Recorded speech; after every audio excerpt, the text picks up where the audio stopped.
Hello दोस्तों, नमस्कार। आप सभी का स्वागत है हमारे YouTube चैनल में। तो मैं आप लोगों के लिए लेकर आई हूँ एक कथा, जिसमें मैं ये बताऊँगी कि भगवान भोलेनाथ भगवान विष्णु को आराध्य क्यों बोलते हैं और भगवान विष्णु भगवान भोलेनाथ को आराध्य क्यों बोलते हैं। बहुत लोगों का मन में ये सवाल उठता होगा कि भोलेनाथ बोलते हैं भगवान विष्णु को कि आप बड़े, और भगवान विष्णु बोलते हैं भोलेनाथ को आप बड़े। यही बात मैं इस कथा में बताऊँगी, तो आप मेरी कथा को लास्ट तक ज़रूर सुनिएगा। कथा पसंद आए तो लाइक और सब्सक्राइब ज़रूर कीजिएगा। तो आइए मैं कथा प्रारंभ करती हूँ। चलिए। ओम नमः शिवाय, ओम नमो नारायण। भक्तों, सनातन धर्म का एक ऐसा प्रश्न है जिसे सदियों से लोगों के मन में एक जिज्ञासा जगाई है। जब सृष्टि का प्रारंभ हुआ तभी एक ही परम दिव्य सत्य से सृष्टि के 3 प्रमुख कार्य प्रकट हुए। ब्रह्मा जी सृष्टि की रचना, भगवान विष्णु सृष्टि का पालन, भगवान शिव संहार और पुनर्निर्माण का मार्ग। लेकिन शास्त्र यह भी बताते हैं कि ये तीनों एक दूसरे के विरोधी नहीं हैं, बल्कि एक ही परम सत्य की अलग अलग दिव्य लीलाएं हैं। इसीलिए अनेक परंपराओं में हरिहर का रूप मिलता है, जहाँ आधा स्वरूप शिव और आधा विष्णु का होता है। यह संदेश देता है जहाँ शिव और वहाँ विष्णु है, और जहाँ विष्णु है वहाँ शिव है। एक बार कैलाश पर्वत पर माता पार्वती ने भगवान शिव से पूछा, स्वामी आप देवों के देव महादेव हैं, फिर भी कई बार आप भगवान विष्णु की महिमा का गुणगान क्यों करते हैं। महादेव मुस्कुराए। उन्होंने कहा, देवी जो धर्म की रक्षा करता है, जो भक्तों का पालन करता है, वह मेरा ही प्रिय स्वरूप है। श्री हरि विष्णु मेरे अत्यंत प्रिय है, उनका स्मरण करने वाला भक्त भी मुझे अत्यंत प्रिय है। माता पार्वती ने फिर पूछा, तो क्या श्री हरि भी आपके प्रति ऐसा ही भाव रखते हैं। महादेव ने उत्तर दिया, हाँ देवी, सच्चे देवत्व में अहंकार नहीं होता, केवल प्रेम और सम्मान होता है। समय बीतता, त्रेता युग में भगवान विष्णु ने श्री राम का रूप में अवतार लिया। जब लंका जाने के लिए एक समुद्र पार करना था, तब श्री राम ने पहले भगवान शिव की पूजा की। उन्होंने शिवलिंग की स्थापना की। आज वह स्थान रामेश्वर नाम का से प्रसिद्ध है। इस प्रसंग को अनेक परंपराएं भगवान शिव के प्रति श्री राम की गहन श्रद्धा का प्रतीक मानी जाती है। श्री राम ने प्रार्थना की, हे महादेव, धर्म की स्थापना के इस कार्य में मुझे आशीर्वाद दे। महादेव प्रसन्न हुए और श्री राम को विजय का आशीर्वाद दिया। जब देवताओं ने महादेव से पूछा, प्रभु श्री राम तो स्वयं भगवान विष्णु के अवतार है, फिर उन्होंने आपकी पूजा क्यों की। महादेव मुस्कुराए और बोले, यही तो सनातन धर्म की सबसे सुंदर शिक्षा, जो जितना महान होता है वह उतना ही विनम्र होता है। श्री राम ने मेरी पूजा करके संसार को सिखाया है कि सम्मान और नम्रता ही धर्म की पहचान है। भक्तों, यही हमें पहली शिक्षा मिलती है कि सनातन धर्म हमें ये नहीं सिखाती कि शिव और विष्णु प्रति मतलब अलग अलग हैं। तो आइए बताएं। द्वापर युग की बात है। एक शक्तिशाली असुर था, वानासुर। वह भगवान शिव का महान भक्त था। उन्होंने वर्षों तक कठोर तपस्या की। महादेव उसकी भक्ति से प्रसन्न हुए और बोले कि मांगो, क्या वरदान चाहिए। लेकिन वानासुर ने मांगा, लेकिन समय के साथ वानासुर अपनी शक्ति का अभिमान हो गया। महादेव उसने अनेक राजाओं को पराजित करना शुरू कर दिया। वानासुर की पुत्री उषा ने स्वप्न में एक दिव्य युवक को देखा। बाद में ज्ञात हुआ कि वह युवक थे अनिरुद्ध, जो भगवान श्री कृष्ण का पुत्र थे। उषा और अनिरुद्ध एक दूसरे से प्रेम करने लगे। जब वानासुर को यह बात पता चली तो उसने क्रोधित होकर अनिरुद्ध को बंदी बना लिया।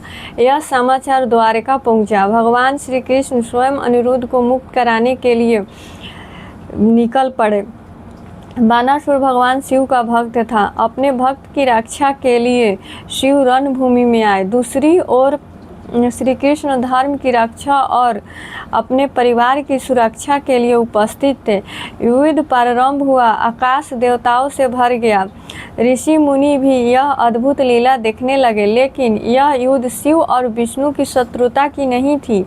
महादेव अपने भक्त के प्रति अपना कर्तव्य निभा रहे थे और श्री कृष्ण धर्म की रक्षा का अपना दायित्व निभा रहे थे। जब वानासुर का अहंकार टूट गया, तब भगवान शिव ने श्री कृष्ण से कहा, हे श्री हरि, वानासुर ने भूल की है, अब इसका अभिमान नष्ट हो चुका है, कृपा करके इसे जीवन दान दीजिए। श्री कृष्ण मुस्कुराए। उन्होंने कहा, महादेव, आपका भक्त मेरे लिए भी सम्मानीय है।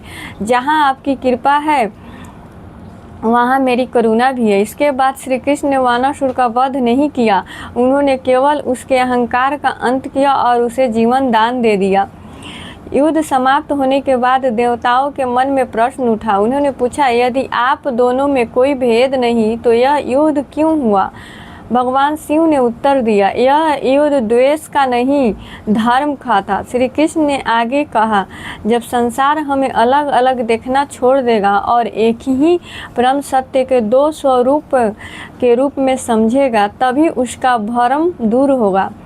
इसीलिए अनेक मंदिरों में परंपराओं में हरिहर का स्वरूप मिलता है, आधा रूप भगवान शिव का और आधा रूप भगवान विष्णु का। यह रूप हमें सिखाता है कि धर्म में विभाजन नहीं, समन्वय है, भक्त में अहंकार नहीं, प्रेम है। अब भगवान शिव और भगवान विष्णु एक दूसरे का सम्मान क्यों करते हैं, तो आइए बताते हैं। वानासुर का अभिमान समाप्त हो चुका था, रणभूमि शांत हो गई। देवता, श्री ऋषि और गंधर्व सभी उस अद्भुत दृश्य को देख रहे थे। भगवान श्री कृष्ण ने अपने शंख को विराम दिया, भगवान शिव ने अपना त्रिशूल नीचे रख दिया। दोनों एक दूसरे के समीप आए। ना वहाँ क्रोध था, ना विजय का अहंकार, केवल दिव्य मुस्कान और परम सम्मान।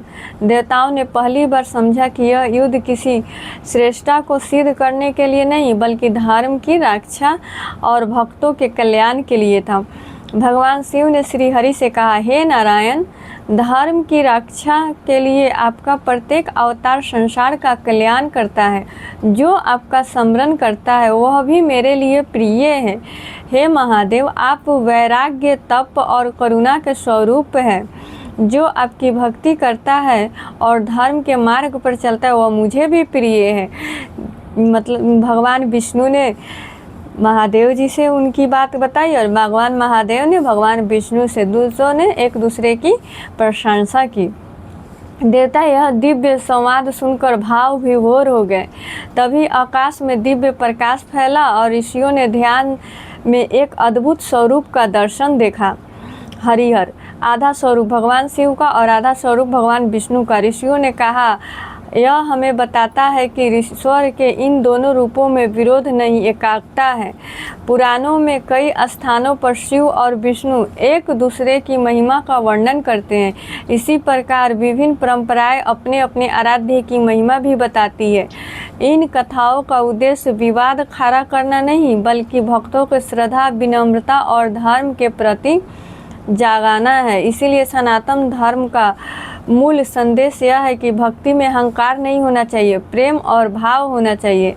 भक्तों, आज के समय में कई लोग यह प्रश्न पूछते हैं कि शिव बड़े या विष्णु, लेकिन शायद सही प्रश्न यह है, क्या हम उनके बताए मार्ग पर चल रहे हैं? यदि हम सत्य बोलते हैं और दूसरे की सहायता करते हैं, तो माता पिता का सम्मान करते हैं, धर्म और करुणा का पालन करते हैं, तो यही भगवान शिव और भगवान विष्णु दोनों की सच्ची पूजा है। तो यदि आपको यह कथा पसंद आई हो तो कमेंट में श्रद्धा से लिखिए, हर हर महादेव, ओम नमो नारायण, हरिहर की जय। तो आइए इस वीडियो को लाइक और शेयर और सब्सक्राइब ज़रूर कीजिए। नमस्कार दोस्तों।